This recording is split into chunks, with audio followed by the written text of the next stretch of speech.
السلام علیکم ورحمۃ اللہ وبرکاتہ۔ میرا نام علی عمران شاہین ہے اور میں آج آپ کے سامنے ایک بڑی خوبصورت اور شاندار کتاب لے کے حاضر ہوں۔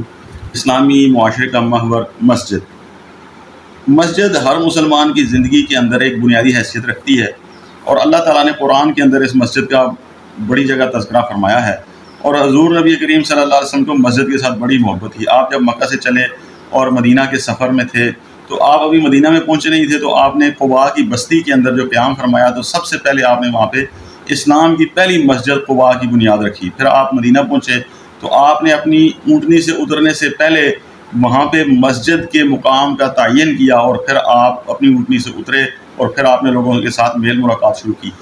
یہ ہے مسجد جو مسلمانوں کے لیے ہر لحاظ سے مرکز کی حیثیت رکھتی ہے۔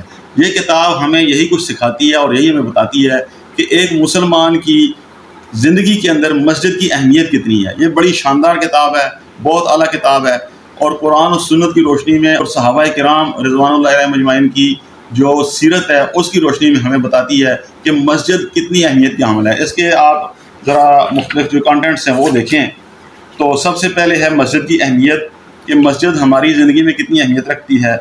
تو حضور کو مسجد کے ساتھ محبت کتنی تھی، تو مومنوں کا ہر وقت اٹھنا بیٹھنا اسی مسجد کے ساتھ ہوتا ہے۔ تو ایک نماز جو مسجد میں ہم جا کے ادا کرتے ہیں اس کا اجر و ثواب کتنا ہے، فضیلت والی نماز کون سی ہے، ہر قدم جو اٹھایا جاتا ہے وہ بڑا قیمتی ہے مسجد کی طرف۔ اور قیامت کے اندر اندھیروں کے اندر اجالا کرنے والی وہ مسجد ہوگی، جو آپ اس کی طرف اٹھانے والے قدم ہوں گے وہ آپ کو وہاں تک لے کے جائیں گے تو وہ اجالا کریں گے۔ یہ مسجد باعث مغفرت ہے۔ جنت میں جو گھر آپ کو ملے گا اللہ کی طرف سے وہ مسجد کی وجہ سے ملے گا۔ ادائیگی نماز، مرد کی نماز ہر صورت ہر شکل میں صرف مسجد کے اندر ہے۔ تو مسجد کی طرف جانے والوں کے لیے اللہ تعالیٰ آسمانوں سے دروازے کھول دیتا ہے۔ باجماعت نماز مسجد کے اندر جا کے ادا کرنا وہ مغفرت کا باعث ہے۔ جو غیر حاضر ہوتے ہیں مسجدوں سے اللہ ان سے ناراض ہوتا ہے۔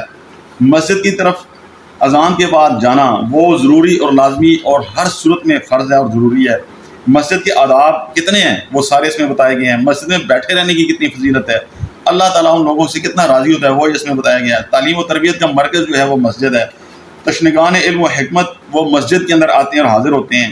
اہل ایمان پر جو شفقت اللہ تعالیٰ فرماتا ہے وہ اس مسجد کی وجہ سے ہوتی ہے۔ مسجد کے امور و معاملات سنبھالنے والے جو لوگ ہوتے ہیں، جو بناتے ہیں اس کو چلاتے ہیں، ان کی کتنی فضیلت ہے۔ خواتین بچوں کا مسجد میں آنا کتنا ضروری ہے۔ اور مسجد مسلمانوں کے لیے قیام کی جگہ بھی ہے اور آرام کی جگہ بھی ہے۔ آج ہم لوگوں نے مسجد کو ایسی جگہ بنا دیا ہے جہاں پہ کوئی بندہ نہ کوئی خدمت خلق کا کام کر سکے، نہ انسانوں کی بھلائی کا کام کر سکے۔ تو جیسے ہی مسجد کے اندر نماز ختم ہوتی ہے کہتے ہیں چلو بھائی تالے لگنے ہیں، نکلو یہاں سے۔ جبکہ حضور نبی کریم صلی اللہ علیہ وسلم کے دور میں صحابہ مسجد میں سوتے بھی تھے، سارے وفود وہیں میں ملاقاتیں کرتے تھے، اور سارا کچھ مسجد کے اندر ہوتا تھا۔ جو اغیار ہوتے تھے، مسلمانوں کے دشمن ہوتے تھے یا غیر مسلمین ہوتے تھے، وہ بھی وفود آگے حضور کے ساتھ مسجد کے اندر ہی ملاقاتیں کرتے تھے۔ مسجد دار الشفا بھی ہوتی تھی۔ سفر آخرت جو ہے وہ بھی مسجد کے اندر سے، یعنی جنازے کے لیے بھی مسجد۔ اسی طریقے سے مساجد جو ہوتی تھی وہ جسمانی تربیت گاہ کے طور پر بھی استعمال ہوتی تھی حضور کے دور میں۔ مسجد کے اندر ہی عدالت ہوتی تھی، اسی کے اندر مصالحت ہوتی تھی۔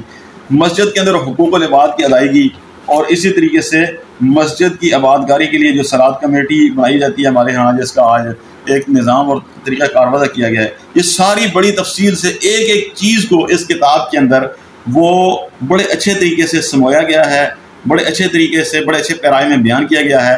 اور اس کتاب کے جو لکھنے والے ہیں وہ حافظ عبدالرؤف صاحب ہیں، جو پاکستان کے اندر خدمت خلق کے حوالے سے ایک بہت بڑا نام ہے۔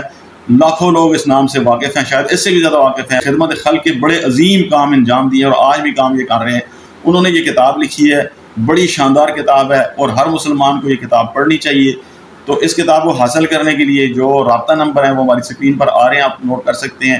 ایڈریس بھی موجود ہے، تو پورا تعارف بھی موجود ہے۔